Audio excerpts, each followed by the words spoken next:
We're on the same wavelength except for the whole being drunk all the time thing. But the day drinking from time to time, I get it.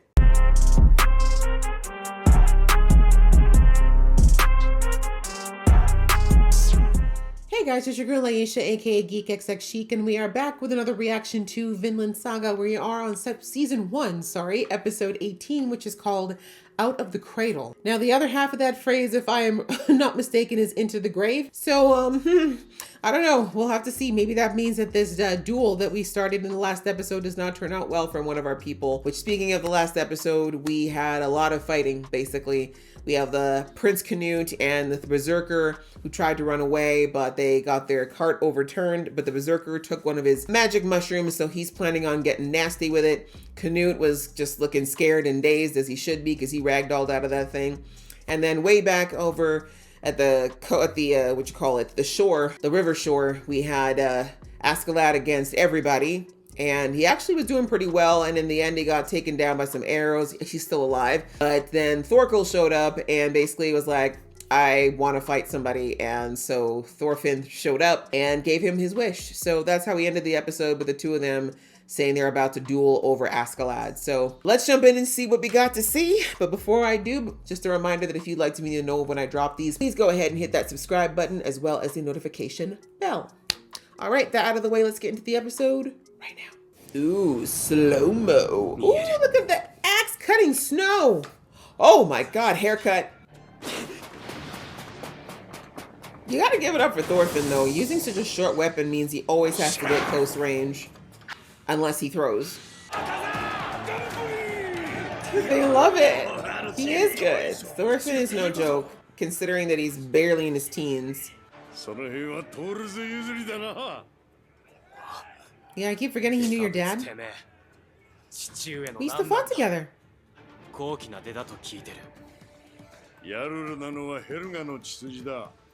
Yeah. Thank you. Yeah, he has a lot of things you don't know, sweetie. So much you don't know. Then beat me! Exactly. Come on, let's fight!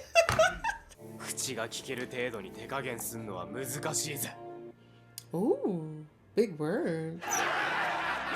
Don't mock him. Thorfinn's no joke. And I don't think that my man Thorkel is taking it as a joke either. Thank you. He said you better respect him. Exactly. Period. Period.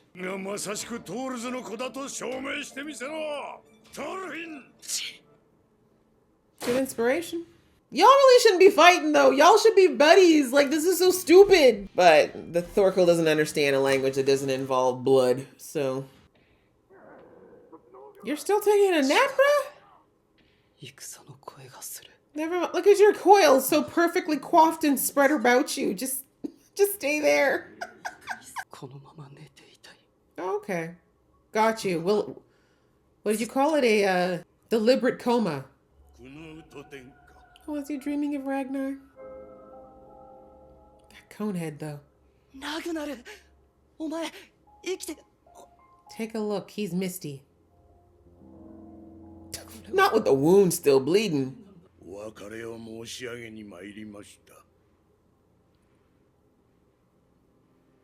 Say your goodbyes. He was going to leave you behind at some point anyways, my dear. I knew it, didn't I say? Ragnar is his father for all intents and purposes. Oh, Ragnar. You were a nag, but you looked like you had a good heart. He was your dad. But you were. So you're gonna have to saddle up, my friend. He's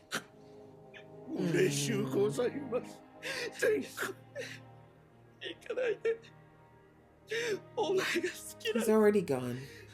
He's already gone. You can do it, Canute. You can do it. Take that grief and use it to steel yourself and make Askeladd pay. He's like,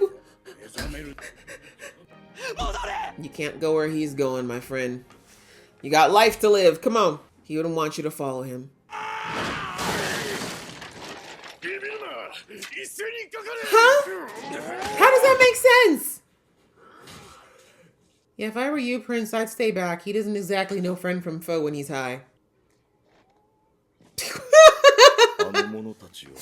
priest is such a mood. He's just like, I'm just gonna sit here and drink. No, why should he? That's not his problem. We're on the same wavelength except for the whole being drunk all the time thing. But the day drinking from time to time, I get it. He's right. Let them die. If they want to die, let them die. What am I going to get involved for?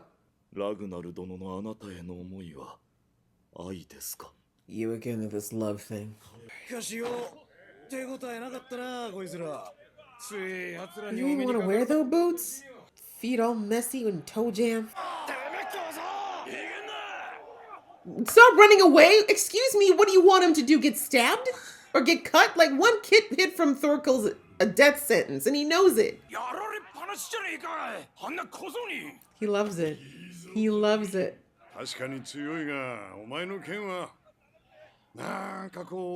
It's true. He hasn't worked with a sword in a long time.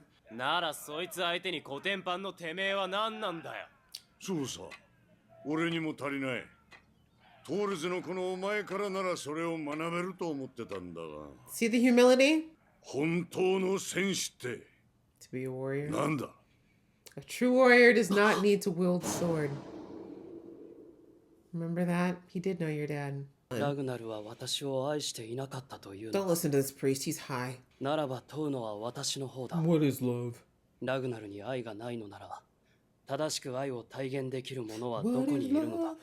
Baby, don't hurt me.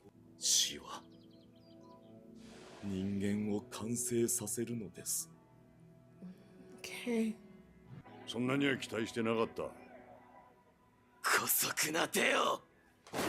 How? Was he he didn't attack you when you were out of it, did he? Thorfinn, anyways, he's a kid.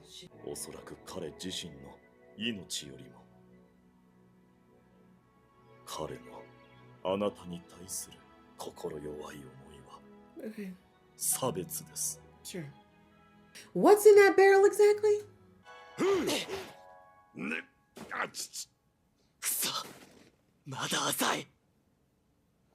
Yeah, he's got really thick muscles, bro. You need a sword.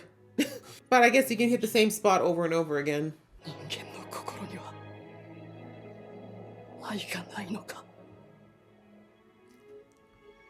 There's love, but there's also imperfection.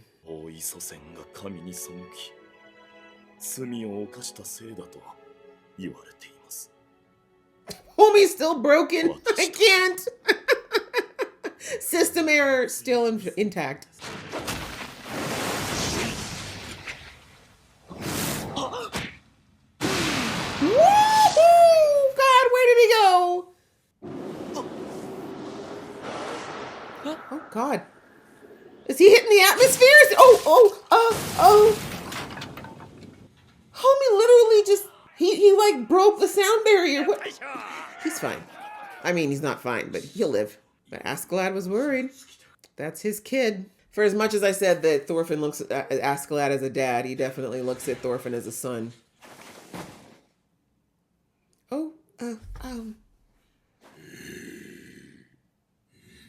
He's like, maybe you should ride. And he's like, that's okay.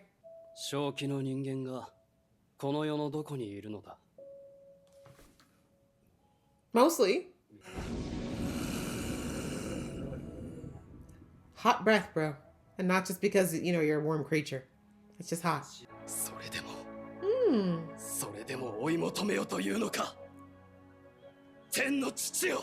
Oh?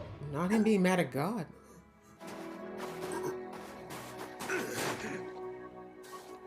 Okay, Canute's got the power of the gods in him. Shh.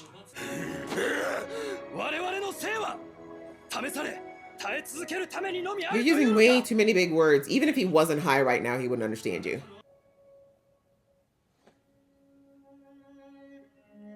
Okay.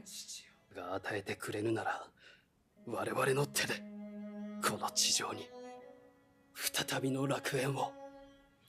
Damn, priest, you completely lost your job. You're supposed to keep this man having some faith. Kid's completely spewed some blasphemy now. 動くな。腹をやられている。ビリバルド。この者の手当てをしておけ。Okay, Canute finally acting like he has sense. そなた、手伝え。 They're like, who is this kid? 殿下、私は What? The fact that he actually grew up? あんたはトルケル軍に引き渡す。でないと Slap him. 俺の仲間が Unhand me, sir. 寝言抜かすんじゃねえぞ。何のためにズタボロになったと思ってんだボケ。 That's because you ate a mushroom and decided to fight 10 people, you dummy. こんな戦いに意味などない。 It's true. Y'all are infighting right now. Infighting. 戦士たちよ、私の家臣になれ。 Oh, he said I'm recruiting. そなたたちの戦いに生と死に Okay. 意味を与えて。 Oh no, he turned from being way too much of a wimp to being a narcissist. This is terrifying. Well, this is what you wanted, Askeladd. You got it. You wanted a monarch who is a bit arrogant and loud. Well, now you got one. Now you got a 16-year-old who thinks he knows everything. And what's worse is he's religiously delusional. So, this should be fun. All right, well, that was a interesting episode. The duel continued, and I really like that there's a little bit of conversation going on there. It looks like neither of them is necessarily going for the kill here. They're just looking for, you know, a wound, or I guess to get somebody to a point where they can't fight anymore. So that's not a bad thing, because as I said, I don't want Thorkel to die personally. And obviously we know Thorfinn's not going anywhere, but I do like that Thorfinn got a chance to hear about his dad. I've been saying this, like, he needs to know more about his past. There's so much that Thorkel could tell him that he doesn't know, and that he would never know because he doesn't plan to go home, it looks like, ever. So, you know, this is somebody who can give him the facts and has no reason to lie to him at this point, right? I mean, potentially, I guess if he really, you know, if Thorkel is besties with Thor's, he might think he should lie about something, but I just don't see that. Like, one thing I think, and I think the reason I like Thorkel, outside of the fact that he's hilarious, is that there isn't these airs about him. Like, he's not pretending to be anything more than what he is, if that makes sense. Like, so many of these other characters are so diluted at the moment as far as the kind of people they think they are, or what they think they're doing, or what they think they're fighting for, the cause that they think they're about. And Thorkel is just a very simplistic character. Like, he's like, look, I'm big, I'm strong, and I'm a Viking. Like, basically my job is to hurt things and hurt people and look for a good fight so I can die well. That's all I'm looking for. That's it. I'm not looking for anything else. That's very simplistic. No guile, no subterfuge here. I don't think I'm a good person. I don't think I'm a bad person. I just know that this is what I do. And I appreciate that. You know, he really is, what you see is what you get with Thorkel. And I feel like that's why Askeladd even likes him. Kind of like, yeah, Thorkel's a big dummy, but he's not a problem. Like, you kind of know what he's about. He comes for a fight, and that's about it.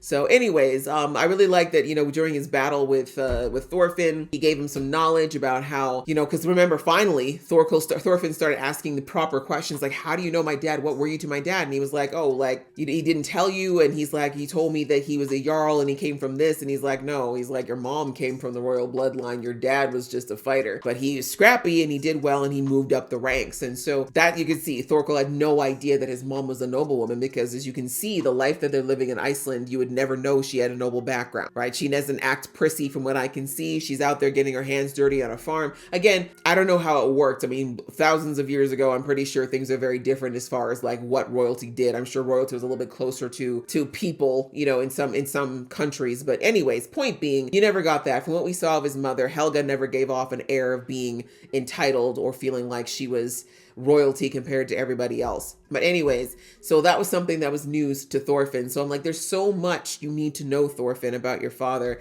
And this is somebody that could give you some information, obviously not all of it, but I think that Thorkel would be a great person because, as I said, Thorkel has no reason to lie. If he didn't like Thorfinn, or if he didn't like Thor's, he would have told Thorfinn that straight up. But he's straight up telling him, like, I respect you as a warrior. I respected your dad. Your dad was strong. And I think the best part of it is when he was saying that when he was assessing Thorfinn's fighting, and he's like, you know, you're good, you're fast, but he's like, your swordsmanship though is not good. And Thorfinn's like, what? And he's like, yeah, he's like, your lacking there. And so Thorfinn's like, yeah, but I'm doing well against you. And he's like, yeah, you're right. He's like, but that means I'm lacking in some stuff too. And I like that he's like, we could teach each other. Like, I feel like we could, you could teach me something, even though you're a kid. Maybe it's better that you're a kid, that you could teach me something, right? Because it's so true that there's a purity and a humility that typically exists with children that adults tend to lose as they get older. And like, they can be very pure about teaching you things or explaining things to you. But anyway, I think he was just basically like, we should compare notes, bro. Like, we are both good warriors, and I think we could both learn from each other. And I really thought that was so good, because how many people with Thorkel's accolades, being the size that Thorkel is, would have the humility to say, hey kid who's half my age or less, or sorry, even more than that, I should say, you could teach me something about battle. Even though actually I shouldn't say that, Thorfinn's been involved in the war now, but you know what I'm saying? Like, compared to Thorkel, he's very young in this whole thing. And so I just thought that was good. And again, such a nice comparison to what he's been around with all these arrogant meatheads that have been in Askeladd's crew, of people who think they know what they're doing and really are just mid at best. And really the main reason they've been as successful as they've been is because Askeladd is a good planner, and because they've got the numbers, right? And they sneak attack, right? They never necessarily go in full-fledged the way that a lot of other armies would. So anyway, but it was a good fight, and I'm hoping that when this is all said and done, like I said, I really do hope that Thorfinn, I think they might get the chance to, though, because now that we've got the new sprinkle in the a little ingredient in this mix of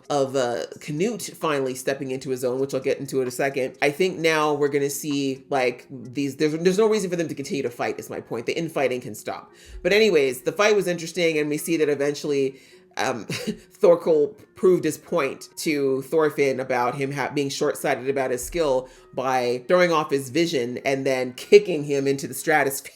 Thorkel sent that kid into orbit. He literally sent him like to the planetary line, and he had to come back down. So yeah, Thorfinn is still alive, but he definitely broke something. There's going to be a few things broken. He hit a few trees on the way down. Thank God there was some snow to break that fall a little bit. But anyway, we see that Askeladd was genuinely scared for a minute there too. He really thought maybe that might be it for Thorfinn. And as I said in the episode, that as much as Thorfinn doesn't want to admit that Askeladd is someone he cares about, it's vice versa. Askeladd definitely cares about Thorfinn, even though he may not want to readily admit that either. They are a reluctant father and son in this whole situation. But anyway, so that's what was going on there. And so Thorfinn is taking a little nap right now while he recovers from that very hard kick. I'm sorry, the way they had to cut to him, and it's just like the whistling wind and Thorfinn being like, huh, where am I? That was so well played. Anyways, and then yes, we see the my man Canute got to say goodbye to Ragnar. I mean, it was in his dreams, but he needed to kind of put his grief not aside, but he needed to deal with it. He was very much kind of catatonic and out of it after the death of Ragnar and this whole situation. But as I said, I think he's been thinking about a lot of things for a while. And then, like he said, he was trying to at first avoid it all by trying to sleep it away, which would not have worked. But then after his conversation with Ragnar and recognizing that he is gone and he's not coming back, and that he really is on his own now as far as people who were kind of ride or die for him based on love, he realized he's going to have to do better. And we see he has that conversation with the priest, which is a very interesting viewpoint. But what I took from it is that the priest was basically saying that in his opinion, love is something that is 100% unconditional and spread to everyone, right? So he's saying like how the sun shines on everyone. Like, and I mean, if he's referring a lot to like scriptures, and there are scriptures that talk about how, you know, God, he makes the sun shine on everyone, the rain falls on everybody, food is available to everybody, like the trees grow for everybody. Like, it doesn't matter if you're a good or a bad person, if you've sinned or not, all these things are available. That's true love, is that everybody gets treated the same. Everyone gets the same things. Whereas he's saying that humans are discriminatory because we don't love freely, we don't love everyone, and we actually do discriminate. We choose who we love, and if we don't like you or there's conflict that happens, we may choose not to love you, and it's more, we may even choose to hate you, right? And so yeah, I mean, I understand the logic of what the priest was saying. I mean, I don't believe him that love doesn't exist. I do think we absolutely can experience love, but it is true that it's very conditional. If you want to say the purest love is unconditional, that's true. Most humans out there do not have the purest of unconditional love, but we do experience it. It's just different, and it's definitely selective. And, you know, that's for our protection as well, because we're a bunch of imperfect people. We can't go around loving everybody. Not everyone's going to take that love and use it for good ends. But anyway, so after this conversation, Canute basically comes to the epiphany that war is stupid, and that also, more importantly, the infighting of the Danes is extra stupid. He's like, why are we fighting each other? Like, why is the berserker beating up other Danes, especially people that used to be part of his crew? Like, they were literally eating around a fire 2 weeks ago, and now they're literally killing each other. How does that make sense? And he's like, and now Thorkel coming in, another Dane coming in. Like, why are we fighting each other? Like, this makes no sense. So he basically said, all right, fine. You know, you need me to be a king, I'll be a king. First thing I'm going to do is go over there, talk to all these knuckleheads and let them know that they're all knuckle dragging idiots and that I'm going to be the one giving the commands now. And if the first thing we're going to do is stop fighting each other like dummies, because we're actually stronger together and we need as many forces as we can muster to go up against England, who we're fighting right now. Remember that? We're in a war with England and we're fighting each other. So yeah, he's like, let me just, let me flip my coat, straighten up my cloak, straighten up my hair, and let's go over there and let me talk to these people in the way that I need to talk to them. He started shouting out orders. You priest, dry up, hurry up and get over there and treat this idiot's wounds. You over there, get me what I need, and I'm going to go down there and tell everyone what to do. And I said, okay, all right. It's a little bit narcissistic. I'm hearing a little air of narcissism in there, but you know what? At this point in time, he's dealing with a lot of idiots. So, whatever it takes for him to have to just keep his backbone straight and get the respect from these people first and foremost, like that should be the first and last time that Askeladd ever slapped him, to make sure he doesn't just get mowed over by these people. He's got to have to go there and show them why they should follow him. And I'm not against it. As I said, they need a smart leader, and Askeladd has tried to be that, but like I said, I talked a lot in the last episode about why Askeladd is not trusted by his men. But anyway, I think that this is something Canute can definitely remedy. I think if he's a little bit more forthcoming with why he's saying what he's saying, he's going to definitely command the respect of these people, and they'll start to see more of a king in this kid and not just a little farmer's son, so to speak. So anyway, another good episode, and we'll have to see how things go when Canute finally goes and decides to take command of his people, and hopefully my man Thorfinn is all right. We'll have to see. But I hope you guys enjoyed watching along with me. If you did, please show some love, and I will see you in the next one.